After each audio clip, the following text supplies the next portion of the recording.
Hello and welcome to the panel, where we take a look at graphic novels and talk about their story, art, and everything in between.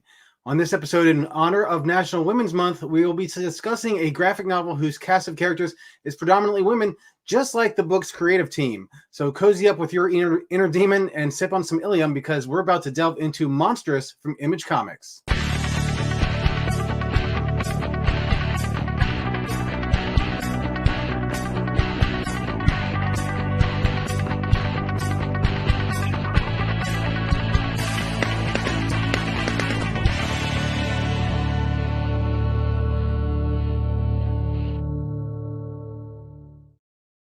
Hello, everyone. Thank you for joining us for this episode of the panel.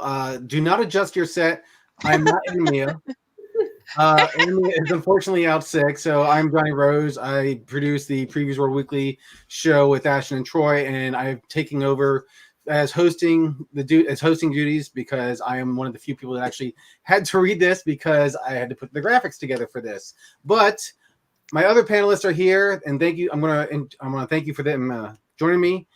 Starting off with the let's see here, everyone's favorite fangirl, Natasha, aka Kendall X from DST Unboxed. Hi. From our new collectibles videos from the internet, TikTok, Instagram, all the things.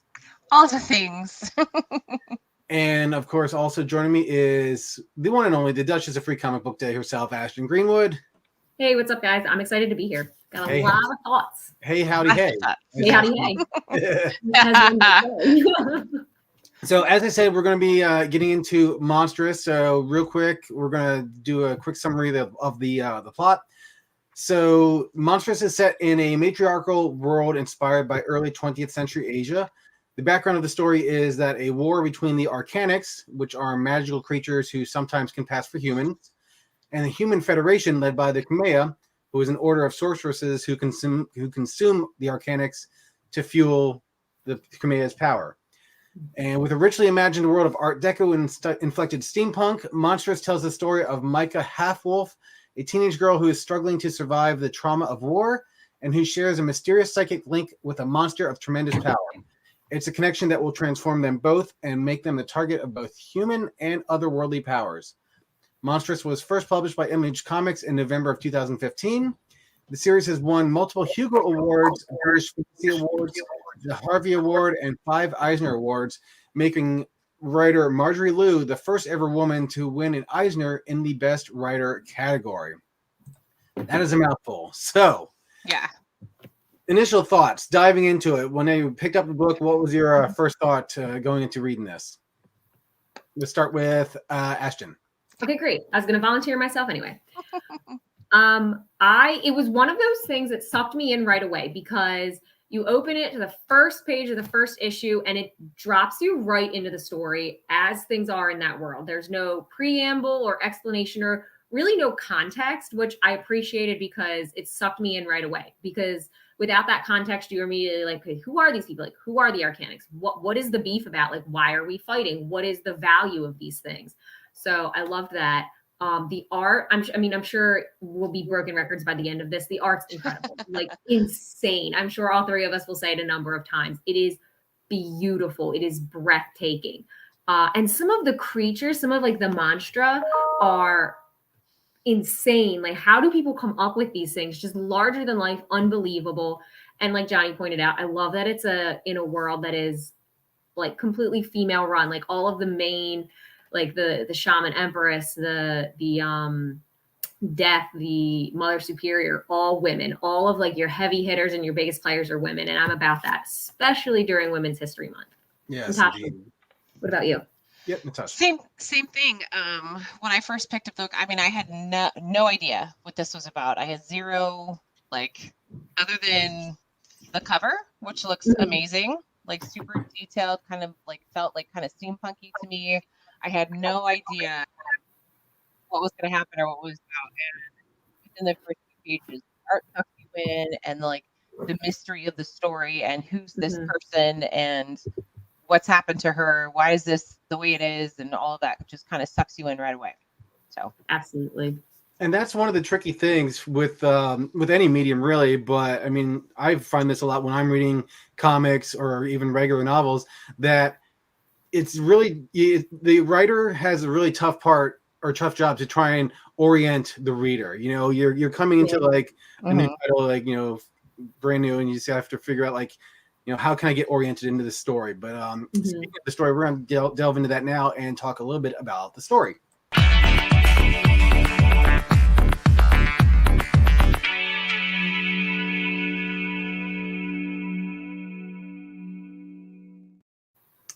So, as I mentioned earlier, Marjorie Liu is the writer of MONSTRESS. She is a New York Times best-selling and award-winning writer, best known for her fiction and comic book work.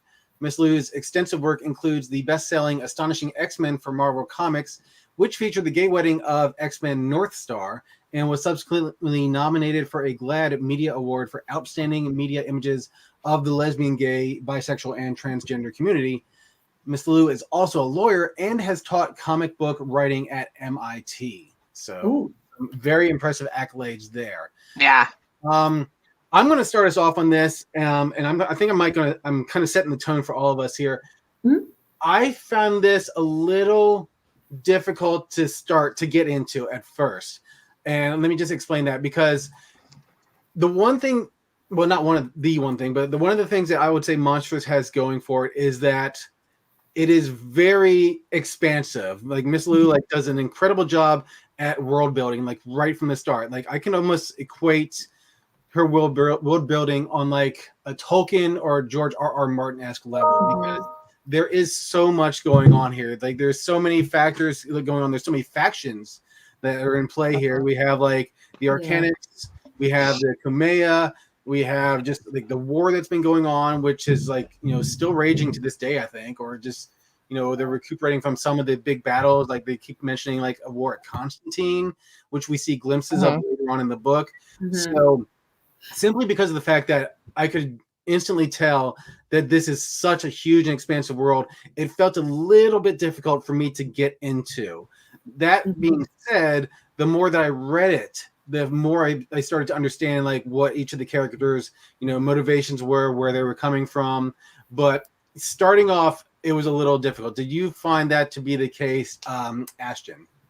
I actually had the reverse experience, interestingly enough. So, like I said, when I first started reading it, I was super into it right away because I kind of liked the idea of being in this like high fantasy steampunk world with very little context other than just like having these warring factions.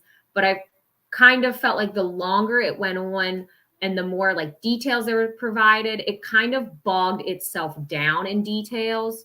And for me, it made it a little harder to follow where we were headed. Okay, understandable. Natasha, how about you? What did you think of the story? Okay, so for me, straight out the gate, it was like the first few scenes are very disturbing. And the fact that like we've got like these magical kids in chains, and there's clearly a slave selling thing happening, and like you're just like, what's going on? But at the same time, like some of the images are also really pretty, like the costumes, or not costumes, I guess they're just clothing in this. It's not a movie. The imagery is really cool. And then I kind of like immediately dove into it. Like I wanted to know, why is this girl locked up? Why is it so interesting about the fact that she's missing part of her arm, or, all these people controlling, and what is this faction that is totally taking these kids and experimenting on them? Why? Like, why? Why? And I wanted to know more. And then in came this quirky cat, which was the best part for me. And the story went on, and as it progressed, I got more information, and I liked how you're in the present, but then it would shoot you back like a month ago, and then like 2 weeks ago. You're kind of getting a little more of the story in little bits and pieces, but then about halfway through the book, that's when it started getting difficult for me to like follow along still. Like there was, like Ashton was saying, there was just so much detail and so much information that you did kind of get bogged down by it a little bit and get kind of like, what, but you still keep going with the story. But you definitely, it did kind of draw out a little bit for me. I will say one thing though. I did like how there were moments where you do go back and you see the flashbacks of like what happened and how to Micah Halfwolf got to where she is. Mm-hmm.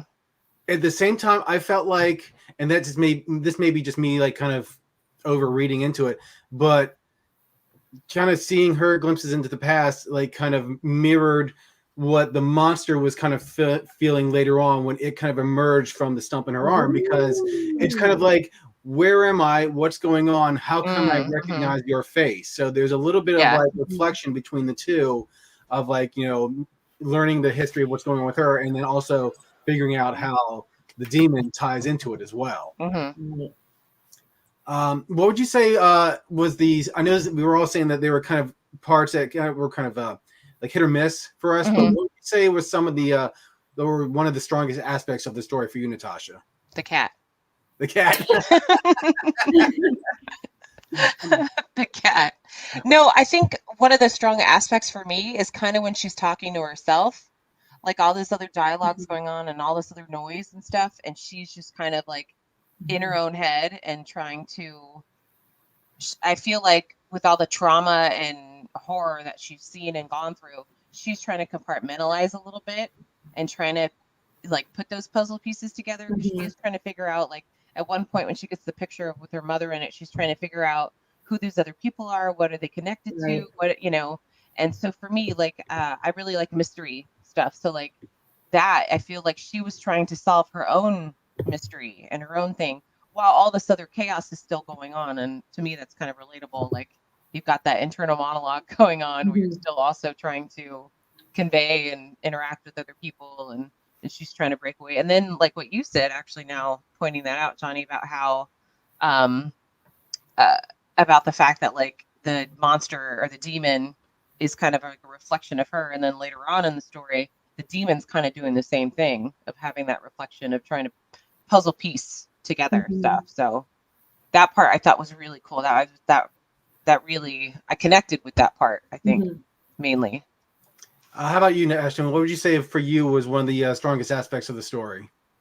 So this might be kind of an odd answer, but I thought one of the most interesting things about this, hands down, is how brutal all of the women are in their characters. You know, Mother Superior and Micah and Lady Sophia and Yvette, and just completely unapologetic and brutal in all of their own quests, whatever that means. Yeah. And I think it's fantastic. And I think it's a really great representation, because a lot of times in media, women tend to be portrayed as soft or the damsel in their quests, or on the other side of that, they're like hysterical and over the top. And I thought this did a really good job of showing women as like single-minded and badass and tough and checking all of the boxes that any male heroine would. I think that you bring up a really good point, because like I said earlier, that the creative team of this book is predominantly women.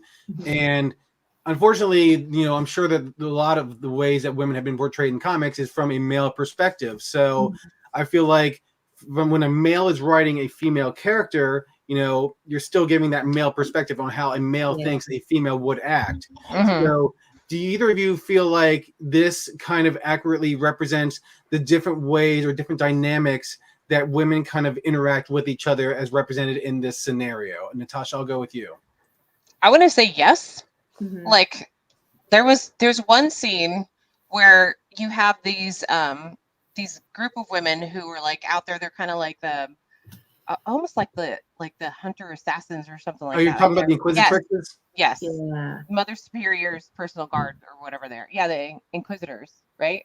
The Inquisitrixes. Sure. I think the Inquisitors is Star Wars. Right. Sorry. Shot a lot of Star Wars stuff today. But I loved their interaction and the fact that they were 100% brutal, got the job done, did what they had to do, whatever. But then one of the, you know, and you think your first initial thought when you see them in this scenario and these like happenstances of, oh, we're taking this head off and shooting this guy and doing this and whatever, like you kind of feel like there's no empathy, there's no feelings. But then one of their own gets hurt. And instead of, I honestly thought they're going to be like, oh, just leave her or something like that. They split up their group of, oh, you take her back and get her taken care of while we go and finish this job. Like, I love that. That 100%, that's that's real life to me. Like, that's accurate. Like, we've got a job to do. Here it is. It's brutal. It's nasty. We look nasty. It looks, because we got to portray this way, but one of our own is hurt. Okay, let's care for her and then still go and get this job done. So, yeah. Ashton, what about you? How did you feel about the different interactions between different female characters in the book? I also think it was pretty true to form, especially the main thing that jumped out to me was how detail oriented they were, though, in terms of the way they talk to each other. Women tend to focus on those details and getting down to the nitty gritty of things and being very precise in their language. And so specifically, like when Mother Superior reanimates Lady Yvette and is trying to like get information out of her, just like really like kind of petty almost, and not to like paint women in a negative light, but just really like specific and, down to the finite details that you need. So I appreciated that. The other thing that I thought they did really well, specifically with Micah, was representing the duality of emotions that you can have. And so for her, like when it came time to fight and to, break the Arcanics out of jail, she was very, very focused. And that was her thing. And she didn't shed a tear. She was serious about what she was doing. But then in flashbacks, when you see her interacting with Tua, and she's very emotional and, she cries, and you see her kind of trying to work through a lot of that trauma. So kind of, being good at compartmentalizing when you can process certain things also feels very, very realistic. And you bring up a good point. I'm actually want to carry that conversation over into my next question. So do you think that Micah Half-Wolf is a relatable character? And if not, who do you relate to most in the story? Ashton, let's continue with your train of thought. Yeah, I definitely think Micah for that exact reason. Although I found Tua also kind of interesting, even though she was like a secondary character, because she very much feels like the protective sibling. But I think Micah is probably the most for the reason of like you have things you want to accomplish, things that are important to you, to your personal value, your personal narrative, but you also have people you want to protect, and you're trying to, process your own trauma as you go through and trying to just,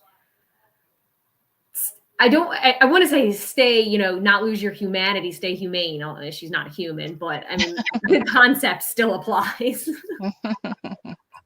I mean, she does appear human. It's like, reading through the story, you do kind of like, I mean, I often found myself forgetting that she was an Arcanic because there were no like visible traits, like little wolf or little fox had like the ears and the tail, and other Arcanics had like, the Cyclops kid that had like one eye. So you do find yourself forgetting that she is an Arcanic. But Tasha, how about you? Do you feel like Micah was a relatable character? And if not, like who did you relate to in the story? Yeah, I mean, for sure. Pretty much Ashton nailed it on the head. That compartmentalizing everything that she's got to go through and she's trying to find answers about. And yes, she still has people that she cares about or people that she's trying to help also survive, but also play it off like she doesn't care. But at the same time, her actions show that she clearly does. And, just trying to, she doesn't want to hear any of the nonsense from the cat either, or the demon for that matter. Yeah. And she's just like, I just need answers. Like she just wants to heal. She just wants answers. And, but at the same time, she still has to go through all these trials to get there. And so she tries to stay as focused as possible. And a lot of that is kind of shutting down some of the other emotions so she can get through those trials. So I will say one thing that I went back and reread the story again, and there were elements upon second reading that I didn't pick up that actually helped me have a little bit of a better understanding. Because at first reading, I'm kind of like, well, what is the backstory and like why she's breaking into this compound to find, Miss Yvette? And then I realized like an element that I had missed later on, like there was this full picture that she found in the compound, I believe. But there was another part earlier on, I think, or maybe later on, I forget which, where she had only half of the photo. It was her mother, and Miss Yvette. So then going back and reading this, and it's like, oh, there's two other people in the picture. So it just added a little bit more depth to the story and like trying to fuel her motivation in terms of like finding out the truth of like what happened to her mother like all those years ago. But But I think that wraps up for the story. I really want to get into right now is talking about the art, because we've all like gushed about the art a little bit already. So let's talk a little bit more about the art.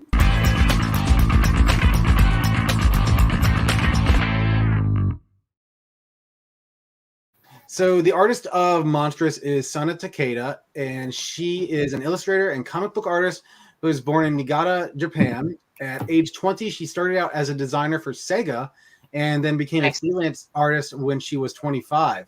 She has worked on such titles as X-Men, Venom, Civil War, and Miss Marvel, as well as X-23 in 2010, where she worked with Marjorie Liu. So starting off, I think I know the answers to this, but Natasha, did you like the art? Yes, I like the art. I thought it was really cool. It's a little like the steampunk style. I really liked I liked that the images had a dark undertone to them, but it wasn't like, like I can't see it kind of thing. Like there was still so much detail, and each image has like so many layers to it. Like that. Like it's just not just, oh, there's the demon wrapping up. Like there's all this extra art in there. There's extra lines. There's just extra. Like you can almost feel the motion of those tentacles coming out. Yes. Yeah, exactly. Like it really, it helped really flow the story along with some of the parts that might have been harder to understand. You could kind of get it through the photos too, or images. Not photos. Ashton, how about you? What do you have to say about the art? Yeah, I loved the art. I particularly liked all of the way the people were drawn, especially when they would do like the close up of the faces. And whenever anyone would die, when the guard dies in the beginning or when Lady Yvette dies, and they just like zoom in on the face, and so many details, all of the lines and wrinkles of like what a face would look like as the life drains from it is incredible. Yeah. It's so amazing. Yeah. I love watching murder happen. The other thing that I thought was really interesting is, and I would love to find it, like, this excels on a big scale, like you mentioned, Natasha, but like I definitely want to find it. When Lady Yvette first realizes that she's talking to Micah and she knows, like she realizes who it is and she puts it together. It's 3 panels that like slowly show the realization dawning on her face. Oh, I found it. Johnny, can I show this? I hope it doesn't look atrocious. These 3 panels of like, you can see the realization coming on into her eyes there. Yeah. Just like really, really small details that pull it together and just take it next level. And the thing, like, you bring about a really good point there, is there's very little text there, very little copy to read. Like there are elements of the book that full pages have no words at all, that are just beautiful to look at. You can look at this from like page 32 or so, I think it was, and just easily follow the action of like what's happening as she's trying to escape the compound. Yeah. And things like this, like just the low angles and how everything, just it feels like almost watching it like it's a movie. Like I can tell, like the camera, like, well, I say camera, but like I'm a videographer, so that's how I would depict it. But I can just see that being like a live action shot, and I can see like the camera placement and how like it just I loved it. Part of the other thing I love, and I've said this many times before on like other of our streams, I love the way that artists will play with the panels themselves. I love how regular panels will be, just straight white and everything like that. But when like the action starts to kick in and like murder starts to happen, like Ashton loves to watch, just how like things will like break through the panels and whatnot. I love that. And there's another part later on. Let me see if I can find the image. I think it was in issue 6 or like one of the later issues of the trade paperback, when she goes in. Here it is. When she goes into a flashback and the lines are actually fuzzy because memories fade after time. Memories aren't always exactly what we think what they think they are. So that was a great effect. I love how when Mother Superior starts to like transform, how her hand is breaking through the panels here. I knew she was a baddie. Well, we kind of knew that from the beginning. I mean, we knew, but like I had a feeling like there was something more to her. Like, why is she such a baddie? Like, such a baddie. such a baddie. And then it turned out I'm gonna also ask, kind of a demon. So, did you think like the art supported the story, Natasha? yes, absolutely, and then some. Like this, I mean, like, you know, we keep going back and forth and talking about like it's a movie, but really this was like reading a movie. Like the way it was done, it was like a very intense dark anime. It was very cool, and it's yeah, like all those characters, those guys are amazing. I love all the. I just remember we do have people in the comments that have been comments. So I need to check in with that. We're halfway through the show. I'm forgotten. Sorry, everybody. Annie Fox is checking in. I'm on the freeway. Reception might be spotty. Annie, don't be watching this while you're driving. Yeah, don't do that. Be careful. Oh, Matt's commenting in. Hand pink waving, face blue smiling. I'm guessing that's emojis that didn't come up. Maybe. Yeah. That could be. Hi, Matt. Annie's saying also awesome art. She's Very. also asking how many issues are in the run. I believe it's still ongoing. Going, yeah. Oh yeah, here we go. Yep. Rexco was chiming in saying that the series is still going on. I think right now they're in like issue 42, 44, somewhere around there, I think. I think this is Troy checking in. Natasha's clearly in our studio with that 4K camera. You know, she's just wait, are you complimenting me or mocking me? No, she's just stealing our backgrounds. Yeah, literally she is. And I love this. When we always invariably get one of these. I'd like to offer promotion of your channel, viewers and followers at chat, blah, blah, blah, blah. No, thank you. I've been trying to reach you about your car warranty. Oh, and he says she's not driving but busy navigating. Okay. That's good. Okay. An important co-pilot is critical too. But navigating not that well if she's watching us and not the road. So, but yeah. Thank you for watching. Ashton, did I ask you if the art supported the story? I got sidetracked there. You did not, but I will answer that now. And I think that it did. And I think, like Natasha said, in some cases, it held up the story in areas where maybe the dialogue and writing got a little too confusing. You could fall back on it, and it did a really good job buttressing the story because it's that strong. And I think describing it as a dark anime is perfect. I think that hits the nail right on the head because it is incredibly dynamic and sharp in the same way like anime or manga is, but it does still have like that fantasy steampunk vibe. It does a good job of meeting in the middle. Since I'm talking, I just want to make sure I point this out because I thought it was incredible.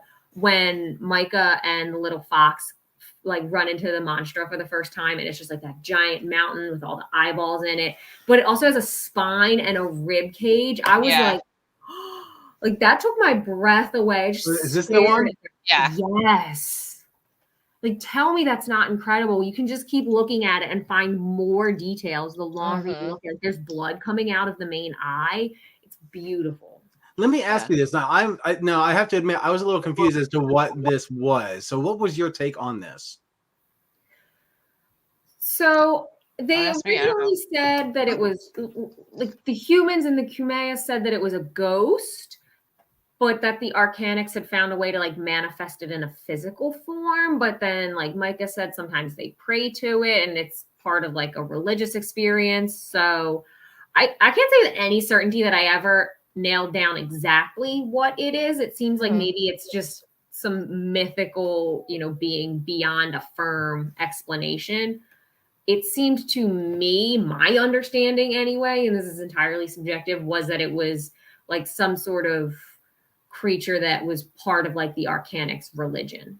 I think that makes sense. That's probably a good take of it. And let me see if I can find the image again here real quick. I definitely noticed they mentioned a few times when like the little fox is scared and like, can it see us or this? And they just keep saying the dead can't see. Right. All these things have like way too many eyes. I will say that.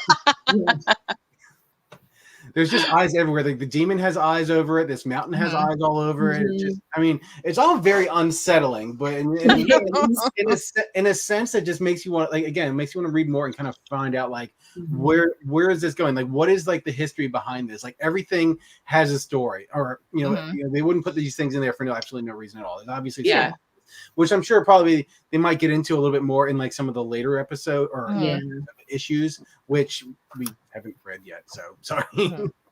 Sorry, team.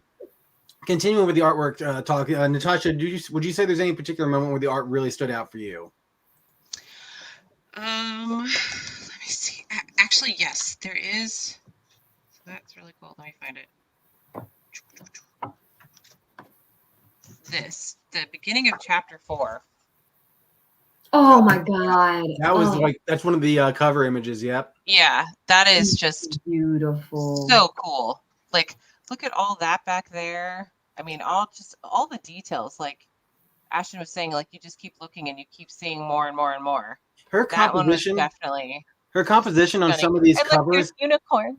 Oh yeah, her composition on some of these covers actually reminds me a little bit of H.R. Geiger, the artist who did the original art that Aliens was based on.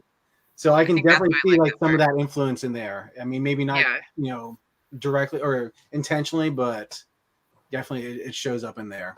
But yeah, absolutely. I love the Art Deco style of it. I just it's a very interesting style to go with, and I also have to give it up to Sana Takeda's coloring, because part of that would be, what actually brings this to life. And not everything is like super bright and vibrant like you might see in a superhero story. There is some like, and I think one of you said this earlier, there's a bit of a darkness and a grittiness to it that would come with, a society and a culture that has been like ravaged by war. Whatever happened back at Constantine, it drove people a little bit crazy. I mean, here we have Micah like having to eat open, parts of a little boy, I think, just for survival. When she said when they were slaves, they had to do what they could to survive. And the colors are all very muted, nothing's like super bright, but there are times. Let me see if I can actually find this. This is really cool too, of that like hint of color. Oh yeah, yep. And when he shows up from the Dust Court, I think that's one of the first real big pops of color I think we see. At least in a while, other than when the kids are getting electrocuted. Oh, right. But that's it. Yeah, like when she's burning Lady Sophia. Yeah. I mean, look at just that whole 2 pages. There's just so. And that also helps with like the telling of the story too. Like you can tell there's a definite like color shift when she goes into like her mind, when she goes into her memories, or there's a completely different color palette when it's a flashback, trying to relive like what happened with her and Tua. Right. So I think the color is definitely one of the stars also of this book, not just the art, but the coloring of each of the panels. So absolutely. Like here with Tua, you can see there's definitely muted colors in there. It's like, it looks like something almost has like a sepia tone on that. Yeah. So, really, really well done in the art. I mean, I could go on and on about that, but I think we turn this into like a much longer stream than it already is. So I think now it would be as good as any time to get into our final thoughts.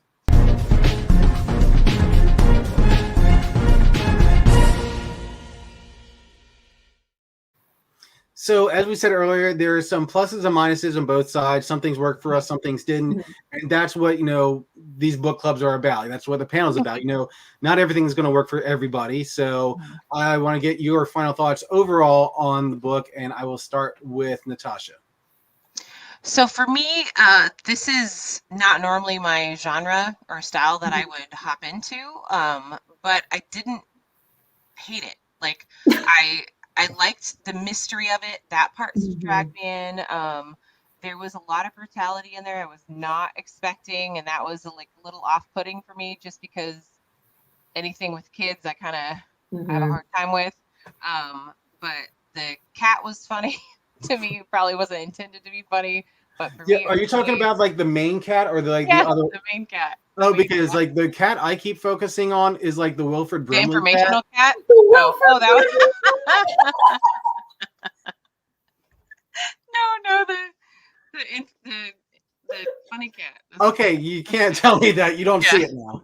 That's no, but for me, the story it drew me in. It did feel like I was reading as if I was watching a movie kind of thing. It was very in depth. It was very, for parts of it were hard for me to follow, just because it was like so much detail that I got kind of lost a little bit. Like it was too much information, but the overall story was really good. You still are wondering, like, by the end of this, at least this book, she gets off to a certain place and you're like, okay, what happens next? What's going on? Like, what, I need more information, that kind of thing. And that's always a sign of a good story to me, is when you want to know more.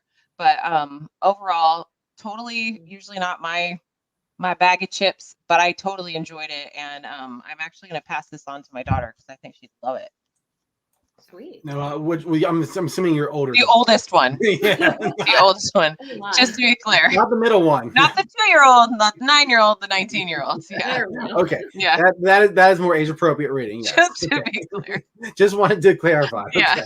Okay. Ashton, how about you? What are your final thoughts on Monstress? Yeah, my takeaways, the high points for me are easily the world building. They do an excellent job of piecing together a world that is so unlike our own, but immediately accessible. One thing I didn't get to mention earlier that I did want to point out is there is a map in the back of this, of the world and where everything is, which I found super helpful. I love any sort of like appendix. If you're gonna go big like this, you kind of you kind of have to do that. So I love the commitment, and I think they do a really good job building the world. And the other thing that they're really successful at is really, really strong, powerful, unapologetic female characters that are on a war path, whatever that means for them, and don't yield. And I think that's great. And I would love to see more characters like this in comics, in TVs, in movies, in prose books, across the board. I think these kinds of characters are really powerful, and it's the kind of representation that I would love to see more for women in stories. I did, kind of like Natasha say, struggled with some of the narrative later on. You have to really commit to getting down into the nitty gritty of what they're saying here and of the world building and the dialogue, because it is important, but it's a little dialogue heavy in the back half of this. Yeah. But otherwise, I was about it and I liked it. And the same thing as Natasha, fantasy doesn't tend to be the area I go. I'm the sci-fi, post-apocalyptic, slice of life girly, but this was awesome. And it's so well executed that even if it's not your genre, you will find yourself enjoying it no matter what. I will have to agree with both of you. And I like to offer like the male opinion from this. It's also not my cup of tea. And I don't say that at all because, it's all probably predominantly women. But again, I did have a little bit of a hard time because of the heaviness in terms of like the world building. But again, that's not always necessarily a bad thing. Like when I read Lord of the Rings, it took me a lot of time to get into that. And Ashton, did you encounter a similar problem with Dune? That is such a heavy book. I mean, did you have a hard time getting into that? Because that's very heavy in terms of its world building as well. Yeah, and it's the same thing. Like the first several chapters of Dune are nothing but world building and explaining like who the characters are, what their motivations are, and what the drama is, basically, which is what this was. It did all of those same things. So imagine, after this is accomplished, the setup that, like the back half of Dune is all of the action and resolutions, the following issues of this would be actions and resolutions as well. So in for a penny, in for a pound. If you're going to read a book about world building, you got to realize that some of it is just figuring out where the hell you are and what's going on there. And I think one of you said earlier that a general statement about women and how they tend to be more detail oriented. Was that you, Ashton, I believe? Yeah. And I think that also applies into this book. So I think, as long as you're a little bit detail oriented and you pay close attention to what's going on in the book, I honestly don't think that you'd have any kind of problem following along, especially if you're into those like world building types of, fantasy genres and whatnot. I mean, you can easily get yourself immersed in this. And I can say by the end of the book, and I'm not going to spoil it, but when that character shows up at the end, Natasha, I believe you know who we're talking about. It's like the last page, that last panel. They kind of come back into the scene, and it does kind of like make you want to wonder, or makes you wonder what's going to happen from here. Yeah. Like, how are they coming back into the picture? It makes me want to read more and figure out where's this story going from here. And I think that's what any good comic book should set out to do, is to make you want to read more. And I think for me, at least, this comic accomplished that. So yes, agreed. And I think that pretty much sums it up for Monstress in terms of what we wanted to go over: story, art, final thoughts. Let's get into suggested readings. So, do you have any kind of suggested reading for people who might like a title like this, or from any kind of like female, women creator, artist, writer in general? Natasha, I'll start with you. I am going with the awesome Gail Simone. Nice. Good choice. Right?